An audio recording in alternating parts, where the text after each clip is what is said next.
Max Thompson's breath came in short, frosted puffs as he trudged through the knee-high snow. His emergency suit, though high-tech, was no match for the ruthless cold of Glacian 7. He muttered to himself, more to keep his mind sharp than anything else. Great job, Max volunteered for the survey mission, they said. Quick and easy, they said. Now look at you, Popsicle of the Year. He tapped at his communicator, the screen flickering a weak red. The distress signal was sent hours ago, but in this snowstorm, it might as well have been a message in a bottle. He squinted against the wind, his body a mix of shivers and resignation. If I die here, at least I'll make a handsome eye sculpture.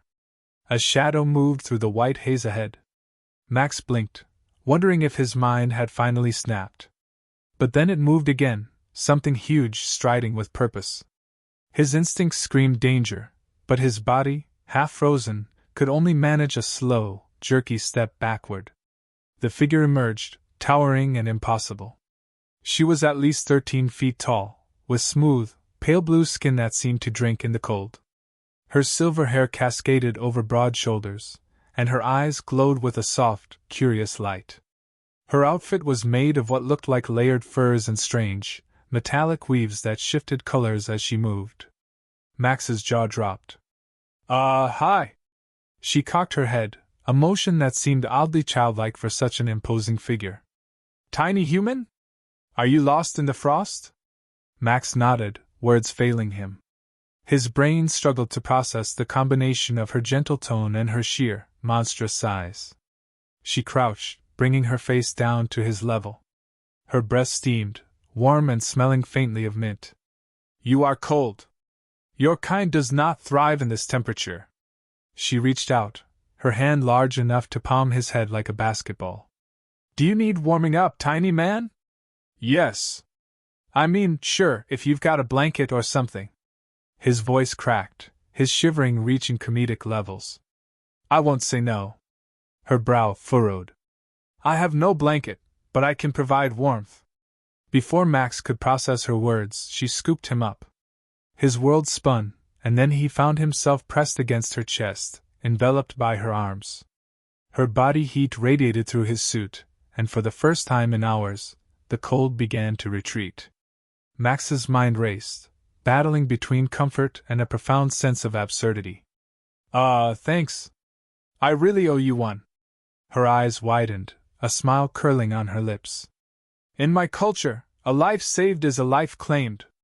You owe me, so now you are mine. His shivering returned, not from the cold but from the sudden realization that this alien woman was dead serious. Wait. What do you mean by yours? She stood still holding him, her arms cradling him like a fragile doll. I am Zevra of the Galak. When warmth is shared, a bond is made. You are my chosen now. Max's inner voice was a mix of terror and sarcastic disbelief. Great, Max. You wanted to be needed, congrats, you're an alien's human-sized hot water bottle. Do not fear, Zevra continued. I will keep you safe and warm. You are so small, so fragile. It is my duty now. Yeah, I'm not sure this is how human relationships work, Max said, squirming slightly. Her grip tightened, not painfully, but with a firmness that suggested escape was not an option. Humans require nourishment and shelter, yes? I will provide. She turned, her stride long and unhurried, each step a small earthquake. Max bounced lightly in her grasp, his view alternating between the vast expanse of snow and the strong curve of her shoulder. Where are we going? He asked, his voice a mix of curiosity and defeat. To my den, she said simply. You must recover, and I must show you my worth as your mate. Max choked on a breath. Mate? No, hold on. We barely know each other. I mean, on Earth, we usually date first, get to know one another, maybe grab coffee? Her head turned slightly, a silver eyebrow rising. Coffee? Is this an offering ritual? No, it's more like talking. Learning about each other before we, commit. He forced a smile, hoping to slow this runaway train. She nodded solemnly. Then we shall talk. You may ask me anything, my tiny mate. Max cringed internally. Let's just stick with Max. Her lips curved into a grin. Max, my tiny mate. It is a strong name. Not quite what I meant. They reached the cave, an enormous opening framed by icicles as tall as Max himself. Inside, the air was warmer, the walls lined with pelts and curious metal devices. She set him down gently, and he wobbled, knees weak from cold and confusion. Zevra began to build a fire, striking stones together with practiced ease. As the flames rose, casting dancing shadows, she sat cross-legged, her bulk taking up most of the space. Max edged closer to the fire, rubbing his hands together. So, Zevra, tell me about your people. Her eyes sparkled. The Galak are strong. We value warmth, strength, and loyalty. Once a bond is made, it cannot be broken. Right, the whole mind thing, Max said under his breath. She leaned forward. And you, Max, what do humans value? Well, we like freedom. Independence. And not being claimed as someone's, property? Her expression turned thoughtful. So you wish to be free? Not exactly.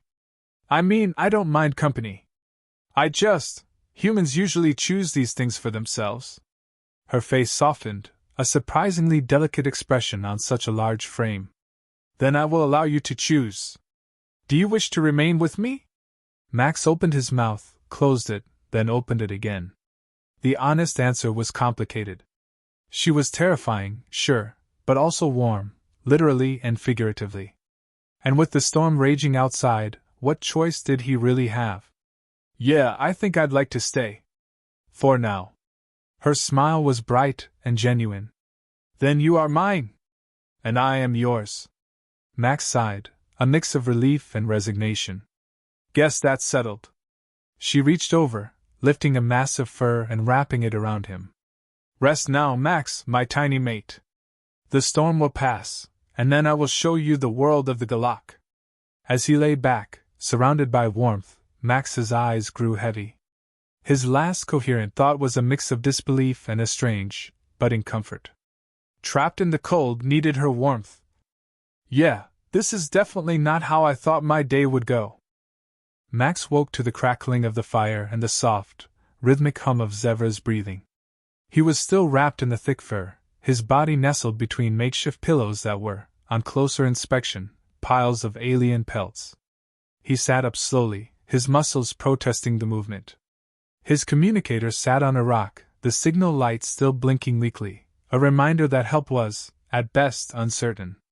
Zevra was crouched near the entrance, her silhouette filling the cavern's mouth. Her enormous frame moved with surprising grace as she shifted stones to block out the biting wind. She turned when she heard him stir, her silver hair catching the firelight. You are awake, Max. Did you rest well? Yeah, he replied, rubbing the sleep from his eyes. Warmest nap I've ever had on an ice planet. Thanks for, not letting me freeze. Her lips curved into that now familiar smile. You are mine. Keeping you safe is my purpose. Max chuckled weakly. Right, the whole claiming thing. Still getting used to that. She moved closer, settling beside him with a gentleness that belied her size. You said humans need time to know their mate. We shall talk. I wish to learn you. His cheeks flushed. Learn about me. That's what you meant, right? Yes, learn about, she echoed, but the glint in her eye suggested she might still be processing human phrases in her own unique way. Tell me of your world. What do small humans do for joy? Max leaned back, letting the warmth of the fire wash over him. Well, we like music, movies, hanging out with friends. Spending time with people we care about. Her brow furrowed. Do humans also share warmth with these friends? Not usually. I mean, hugs, maybe. But not the kind of warmth sharing we did. He paused, realizing how that sounded. Not that I didn't appreciate it. I did. Yeah? Zevra watched him, a mixture of curiosity and amusement in her expression. Humans are strange. You speak in twists.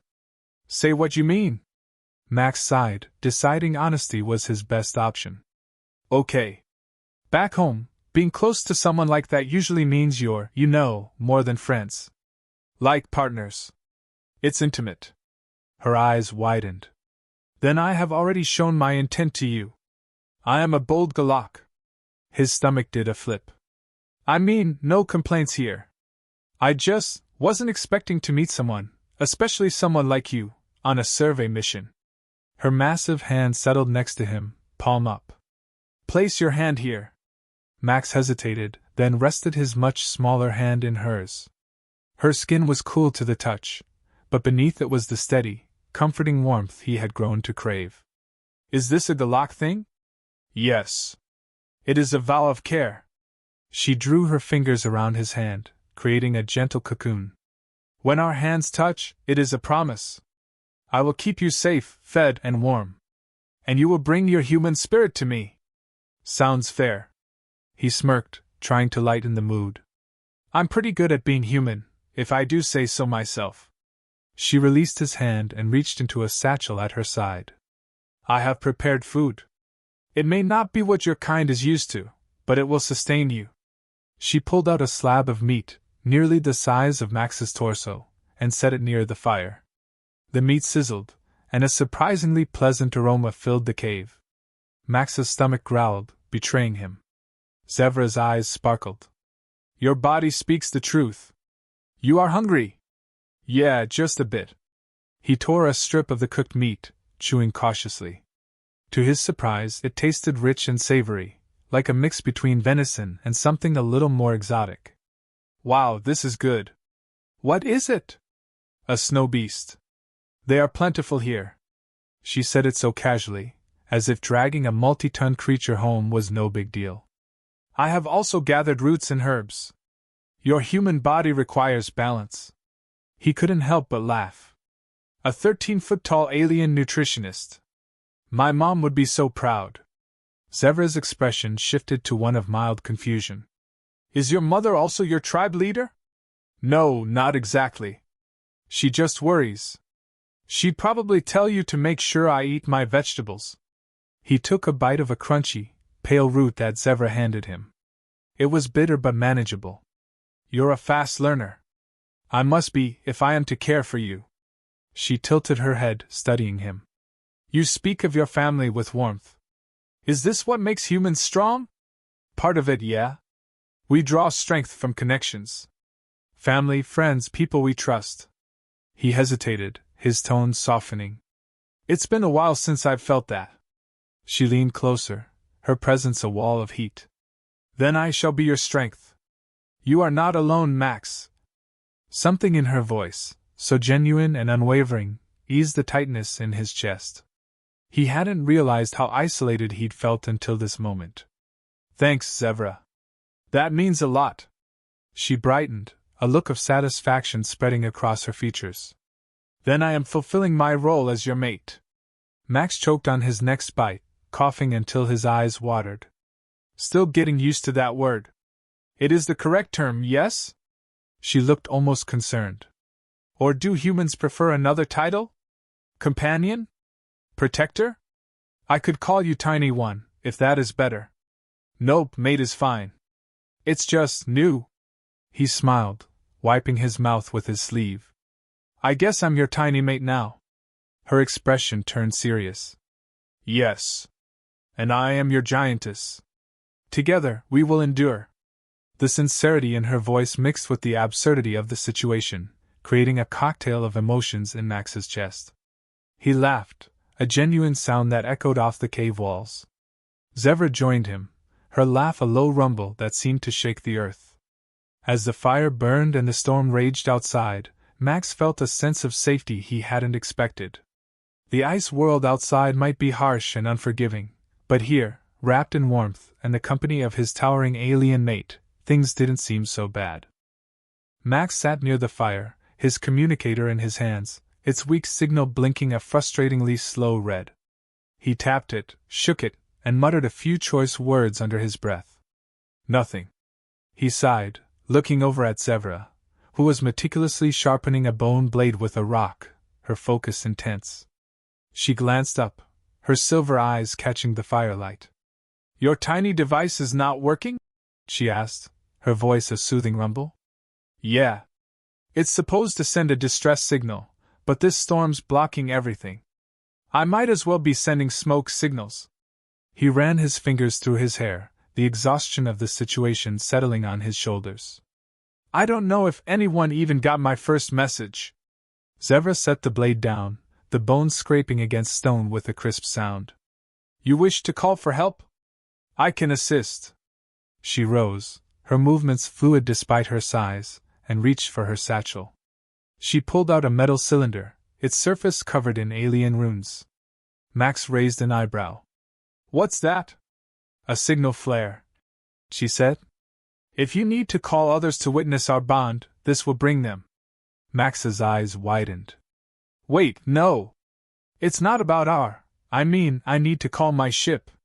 Not for witnessing. She frowned slightly. But if they come, they will see. You do not wish to share our union with your people? His cheeks flushed a deep red. There's no union. I just need to get home. Not that I'm not grateful for everything, but I'm not exactly planning a meet the parents kind of event. Her expression shifted, confusion giving way to a soft understanding. You wish to leave me? The weight of her words hung in the air, heavy and thick. Max struggled to find the right response. It's not that I want to leave you. I have a life back home. A job. Friends. I can't just disappear. She sat back down, her massive frame folding gracefully. In Galak culture, once a bond is made, it is not broken. But I am learning your human ways. You value choice. Freedom. He nodded slowly. Yeah. I like being here. With you. It's just complicated. Zevra's shoulders relaxed slightly. Then I will help you. We shall amplify your call. She held out the metal cylinder. This can boost your signal. I will guide you. Relief washed over him. Thank you, Zevra. I really appreciate it. She stood, her face lighting up with determination. Come, Max. Let us reach the stars. They ventured outside, the storm having lessened into a steady flurry of snow. Zevra led him to a rocky outcrop, the wind biting but bearable. She planted the cylinder into the ground and began connecting it to his communicator with a series of wires and metal clamps that she produced from seemingly nowhere. Max watched, impressed. You really do know your tech. I have learned from the old ones, she said, twisting a wire with surprising dexterity. The Galak may seem primitive, but we honor the knowledge of our ancestors. He held his communicator steady as she adjusted the device. What kind of signal will this send? She glanced at him, a hint of mischief in her expression. A bright one. Your people will not miss it. She twisted the top of the cylinder, and a pulse of blue light shot into the sky. It pierced through the clouds, a beacon against the gray expanse. Max's communicator buzzed, the signal's strength jumping to full. His heart pounded as he quickly keyed in the emergency frequency. Survey Team Epsilon, this is Max Thompson. Does anyone read me? A burst of static crackled, then a voice came through, faint but clear. Max? Holy hell, is that you? We thought you were gone. Max's knees nearly buckled. Yeah, it's me. I'm with a friendly local. We're safe, but I need an extraction. Copy that. We've got your signal. Storm's still heavy, but we'll break through as soon as we can. Hang tight. The connection dropped, but the signal held strong. Max exhaled, his breath a visible cloud in the cold air. They're coming. Zevra's face remained calm, but he saw the subtle shift in her eyes. You will leave? Yeah. He hesitated, the reality of it hitting him. I will. She nodded, her expression unreadable. Then we must prepare. They returned to the cave, the fire now reduced to glowing embers. Zevra moved with quiet efficiency, gathering supplies and packing them into her satchel. Max helped where he could, folding furs and making sure his gear was intact. As they worked, a comfortable silence settled between them. Max found himself stealing glances at her, the way her movements were deliberate and her focus unwavering. He cleared his throat. Zevra? Yes, Max? He bit his lip, searching for the right words. If you wanted to come with me, back to my world, would you want to? She paused, her hand stilling over a bundle of herbs. Your world is not my world. I would not fit. He chuckled. You'd turn some heads, that's for sure. But I think you'd fit in better than you think. You're strong, smart, and pretty great company. A soft, almost shy smile spread across her face. You honor me, tiny mate. The words, which had once made him cringe, now felt almost endearing. I mean it. You've saved my life more than once. I owe you? She straightened, her expression resolute. Then I will take my debt now. Max's eyes widened. Okay. What do you need? Her smile turned sly. I need you to promise that if I come to your world, you will guide me as I have guided you. He laughed, relief mixing with a strange warmth in his chest. Deal. I'd be happy to. She extended her hand, and he took it, their fingers intertwining. Her grip was strong but careful, and he felt the unspoken promise in the gesture. The storm outside began to clear, the wind dying down to a gentle breeze. Zevra stood, pulling him to his feet. Your people will come soon. We must meet them. Max gathered his pack, his communicator still pulsing with the strong signal. He followed Zevra to the mouth of the cave, the landscape before them transformed by the fresh snowfall. The sky was a pale gray, and in the distance he saw a faint glow, the approach of rescue lights. Zevra's hand remained on his shoulder, her warmth a steady presence. Whatever comes next, we face it together. He nodded, a quiet certainty settling over him. Together. The rescue ship cut through the thinning storm, its lights piercing the gray veil with sharp, mechanical precision. Max squinted against the brightness, his eyes adjusting to the stark contrast between the cold natural light of Glacian 7 and the artificial glow of human technology. Zevra stood beside him, her towering form a calm and solid presence. The ship's ramp extended with a hiss, and figures in thermal suits rushed out, their voices muffled by their masks. Max raised a hand, signaling them, and a wave of relief passed through him as one of the rescuers removed their helmet, revealing the familiar face of Captain Linda Graves. Max! You're alive! She jogged over, her boots crunching in the snow. She paused, her eyes trailing up Zevra's form, her expression transforming from joy to shock. And you've made a friend. Yeah, you could say that. Max glanced up at Zevra, who nodded slowly. Captain, this is Zevra. She saved my life.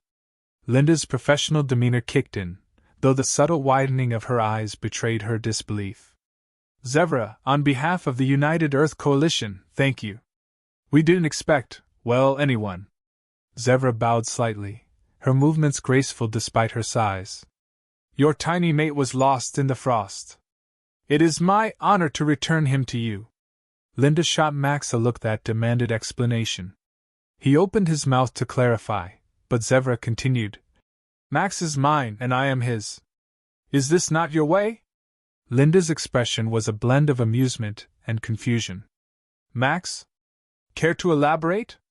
He rubbed the back of his neck, the heat in his cheeks a stark contrast to the cold air. It's a cultural thing. Zevra's been taking care of me. She thought keeping me warm meant a bond. Like a lifelong kind.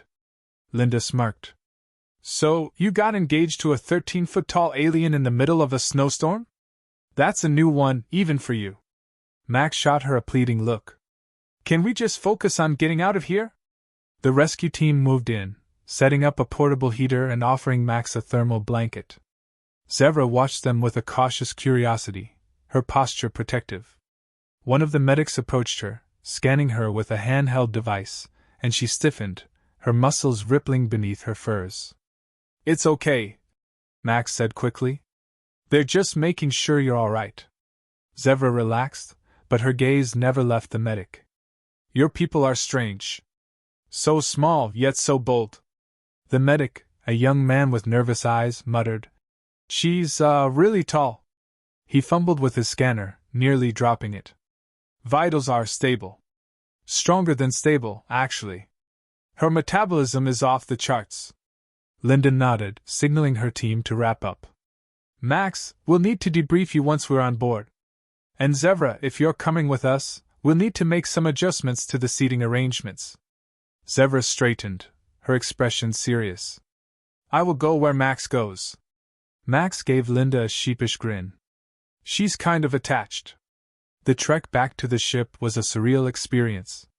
Max felt like a bridge between two worlds, human technology buzzing around him, and Zevra's quiet, ancient strength grounding him. As they climbed the ramp, Zevra had to crouch, her frame nearly brushing the ceiling. The crew stared, a mixture of fear and fascination, but Zevra moved with a regal calm, her presence commanding without threat. The ship's interior was warm, and Max shed his extra layers, sighing as the heat seeped into his skin.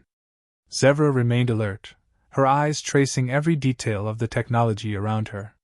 When they reached the briefing room, she settled onto the floor, her knees pulled to her chest, an enormous, serene figure amidst the sterile, metal surroundings. Linda activated the holoscreen, a map of Glacian 7 displaying search grids and hazard zones. Max, we lost contact with you 72 hours ago. The storm hit, and your signal went dark. What happened? He recounted the crash, the cold, and how Zevra had found him. He explained their survival in the cave, carefully choosing his words when describing the warmth sharing and the cultural misunderstandings. Linda listened, her expression a mixture of concern and barely contained amusement. So let me get this straight, Linda said, crossing her arms. To survive, you essentially got adopted by an alien giantess who now considers you her mate? Max sighed. Pretty much. Zevra interjected. In my culture, sharing warmth is a sacred act. I have claimed Max, and he has accepted. Linda bit her lip, suppressing a laugh. Well, as far as interspecies diplomacy goes, I've seen worse starts. The UEC will want to learn more about your people, Zevra. Maybe we can establish a formal first contact. Zevra's expression remained calm. If it keeps Max safe, I will comply. The conversation shifted to logistics. How to transport Zevra, how to handle the potential political fallout, and how to explain the situation without triggering an interstellar incident. Through it all, Max felt a strange blend of responsibility and relief. He wasn't just the rescued engineer anymore. He was the bridge between his world and Zevra's. When the ship finally broke through Glacian 7's atmosphere, the view shifted from icy plains to the deep, star-speckled blackness of space. Max stood by the viewport, his breath fogging the glass. Zevra joined him, her reflection a gentle contrast to the cold beyond. What do you see? She asked, her voice soft. Home, he said, then added. And maybe a new beginning. She reached out, her massive hand covering his, the warmth familiar and grounding. Where you go, I will follow. Max looked up at her, the initial strangeness of their situation now a comforting reality. Guess we're in this together, huh? Yes, tiny mate. Together. The ship hummed, the stars stretched into long, silver lines as they jumped to light speed. And for the first time since his crash, Max felt truly warm, not just from the heat, but from the promise of what lay ahead.